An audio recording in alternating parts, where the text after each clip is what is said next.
What's going on, guys? Welcome back to the channel. The 20th of October. It's Sunday. We're looking at Aerodrome Finance / the United States dollar. This will be a daily chart. We'll drop into a smaller time frame, which will be the 3-minute. We'll do a quick update here this weekend as the markets continue to pull back, at least Aerodrome. That is. Welcome to the channel, guys. We have Bitcoin hitting a new upper target and cooling off as expected.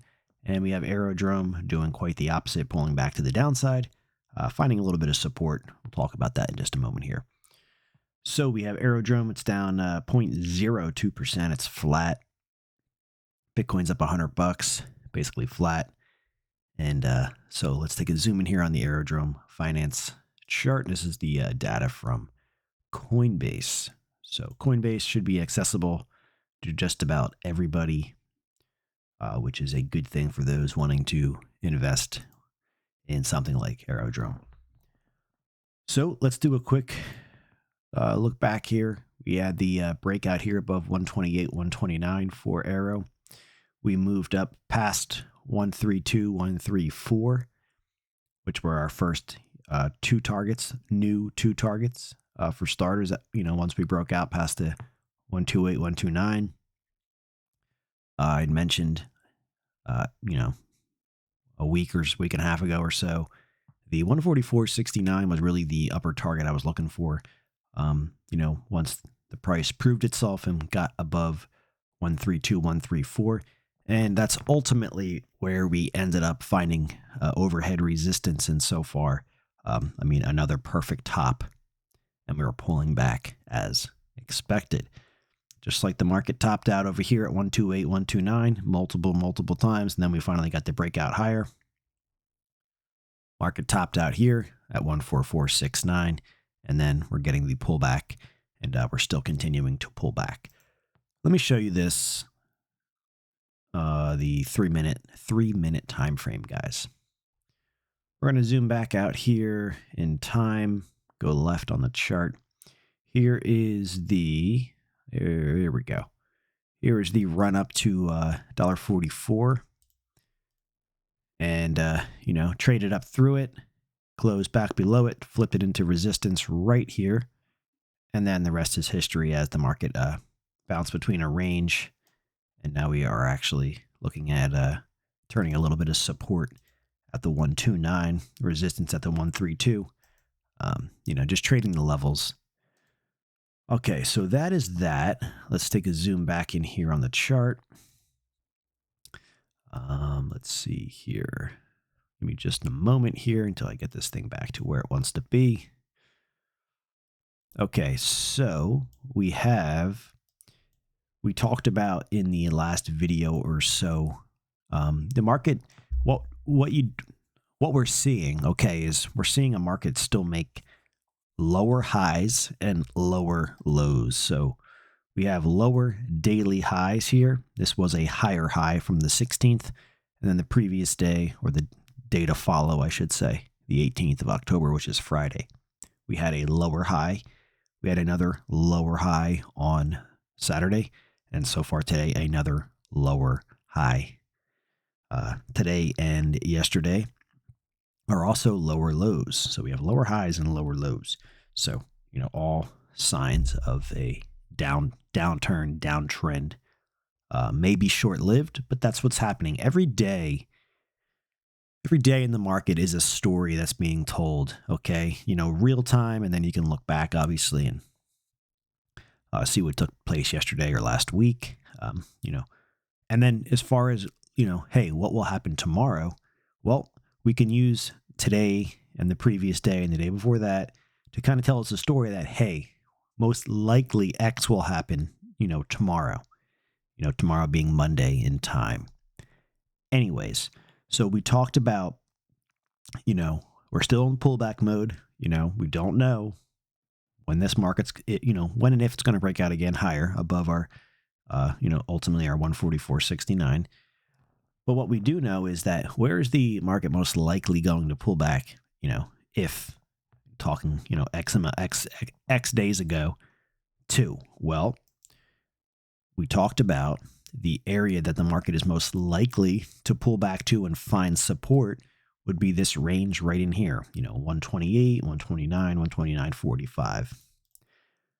And if we see what's going on with the market currently, as of today, which would be Sunday, the 20th of October, we have the market pulling back to just about a low of 129.45. We hit a low of 129.57.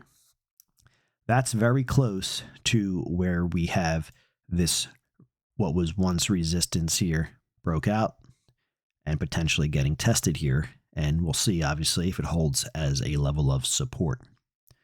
So that's what's happening right now. That's how we're looking at these markets. Ideally, you want to see these markets find support within this range. Can they go below 128? Of course they can. But ultimately you want to see a range basically within this box, but but over here on the chart. So that's what's happening right now. And as the markets continue to make new lower lows, that's not what we want to see as a sign of, hey, the pullback is potentially over. We have markets doing the opposite now, which would be making higher lows and or higher highs. We don't have that happening right now. As I said, today is a new daily lower high and a lower low. So let's say Monday's candle, which would be the 21st of October, tomorrow. Hey, if we print a daily higher low tomorrow and we start to rally and put in a higher high, okay, let's start to look north. Let's start to look higher for higher price targets. But until that happens, guys, hey, we could just continue to make daily lower lows and lower highs for, who knows how long. Here's an example right here. Pulled back, lower high, lower low, lower high, lower low, lower high, lower low.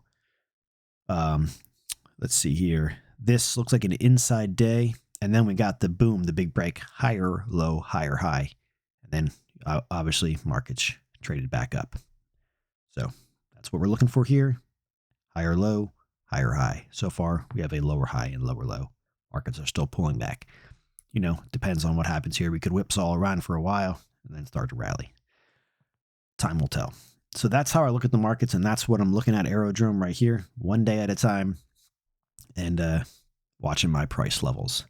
So key takeaway, keep your eyes on for the markets to find support between the 128 and 129-ish. It could go a little lower. It could not go as low. It's basically just within this range here, 128, 129. And then, let's look for markets to make a new daily higher low and a higher high. So far, we already have the confirmed lower low today, but the markets could take off like a rocket for whatever reason and put a new higher high in. Probably won't happen, but possible. And that would be very bullish if that took place. That's it for Aerodrome, guys. We're still not talking about new upper targets yet. We will have patience. We will do that again. But right now, these markets are still in pullback mode. So until we start to see signs of, hey, potential bottom or starting to rally, we will not be having any new upper targets yet. But just know they're on the table, but we're not going to bring them up just yet. These markets are still in cool-off mode. Speaking of cooling off mode, this is the Bitcoin US dollar chart. Bitcoin put in a lower low, which was a shakeout. Ultimately got a bear rally here, putting in a new higher high, quite bullish. And if you recall, what was the next target I was talking about for Bitcoin to get through to the upside? I said, look, our next target is 68,748. Where is the market topping out right now? And finding resistance, 68,748. Perfect. Perfect. Again, perfect. Now, this market might just trade sideways for a couple days and then rally again, breaking out, to some new recent highs. Possible. Or we could get a reaction and get a, nasty pullback back down to 64,375, 64,123. I don't think that'll happen. I think more than likely we'll just kind of cool off here, trade quiet, and then break out to the upside again. Again, that's just speculation. That's just what I think will happen. We'll see what actually happens. But what we know is happening right now is we hit our target and we're cooling off just below it as expected. that's that. Obviously, whatever this does should carry over into Aerodrome, although Aerodrome's pullback right now after hitting that 144 level is a little bit more aggressive to the downside than what the Bitcoin so far anyways. Cooling off consolidation is. That's that, guys. If the Bitcoin chart does break out again, you can see to the left-hand side of the screen, we have found resistance at this level before. This is back in July, this summer. If we start to move above 68,748 and have a nice big green candle, let's keep an eye on 71,335 for the next target. And then above that is 73,494. All is good, guys. All is good. All right. Also keep in mind that we have been in this big, large sideways with a downward bias consolidation going back all the way to March. So basically just a big whipsaw trading range for a while. And hopefully we start to head up to the upside one of these days. Thanks for watching, guys. If you are not yet subscribed, join us here on the channel. Aerodrome Finance, Bitcoin is what we covered here. Of course, not financial advice. Please make your own financial decisions. If you want to be notified when we put these videos out, turn the bell on, subscribe, hit the thumbs up. All of that stuff does help the channel. Appreciate it. We'll catch you in the next one.